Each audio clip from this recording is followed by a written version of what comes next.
योगी जी, आपने double engine सरकार का जिक्र किया। अखिलेश जी कहते हैं डबल इंजन क्या, अब तो इंजन एक दूसरे को नमस्ते तक नहीं करती। हाँ, देखिए, ये उनके संस्कार थे।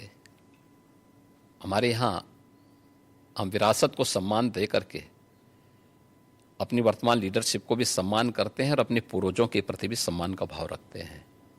लेकिन जिनके आदर्श औरंगजेब हों तो उनका आचरण भी उसी प्रकार का जरूर होगा, और लोगों ने देखा भी अपनी आंखों से। आप क्यों कहते हैं कि उनका औरंगजेब उनके लिए आदर्श हैं?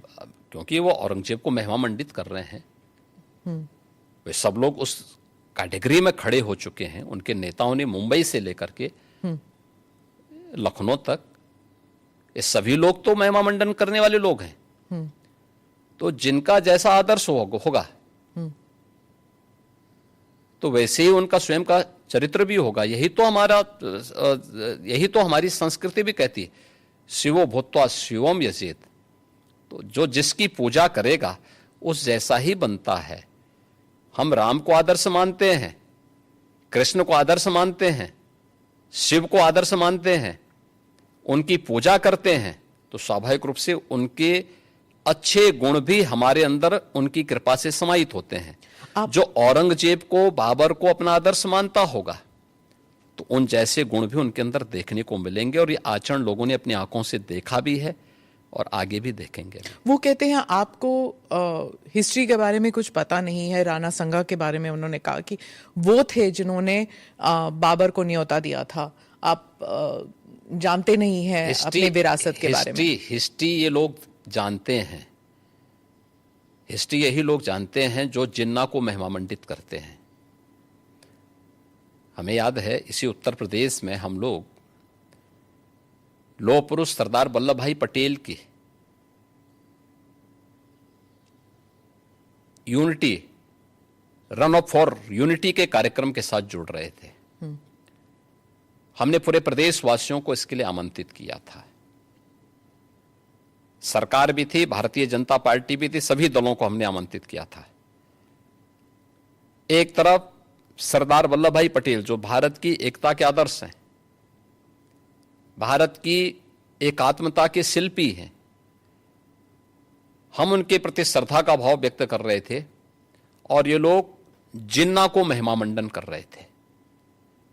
तो ये वही कैटेगरी है, ये वही ब्रीड है जो बाबर से लेकर के औरंगजेब तक और जिन्ना तक को महिमा मंडन करते हैं।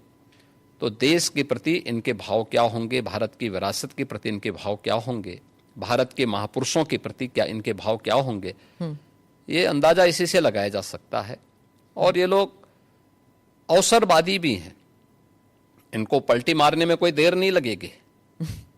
भाई आज कर रहे हैं तो कहीं वोट लेना होगा, तो उनके कुछ नेताओं ने बयान देने शुरू किए हैं कि अब जो लॉस हो रहा है और जो कटघरे में खड़े हुए हैं, ठीक है, तो उसके बारे में इन्होंने कहना शुरू कर दिया, नहीं साहब ये तो जो है उन्होंने गलत बोला है, और ये तो राष्ट्रीय महापुरुष थे, राष्ट्र नायक थे।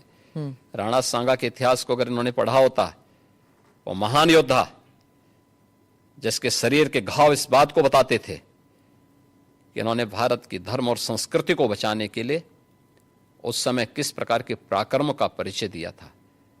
ये महाराणा प्रताप, महाराणा सांगा, छत्रपति शिवाजी महाराज और गुरु गोविंद सिंह के बारे में ये लोग बताएंगे। इतिहास के बारे में लोग क्या जानते हैं? जो औरंगजेब और बाबर की पूजा करते हो, जो जिन्ना को अपना आदर्श मानते हो, इन लोगों से इसकी उम्मीद नहीं की जा सकती है। और आप विधानसभा में आपका एक भाषण भी था, आपने कहा था कि अगर औरंगजेब का महिमा मंडल कर रहे हैं, वो जो नागपुर में जो कर रहे हैं, उनको यूपी आना चाहिए, हम उनका इलाज कर देंगे। इलाज कैसे करेंगे आप? देखिए, किसी भी बीमारी का उपचार के अलग अलग केंद्र होते हैं, तो यूपी ऐसे लोगों को बहुत अच्छा उपचार देता है। उनकी जैसी डिमांड होगी उस प्रकार का उपचार दे देंगे।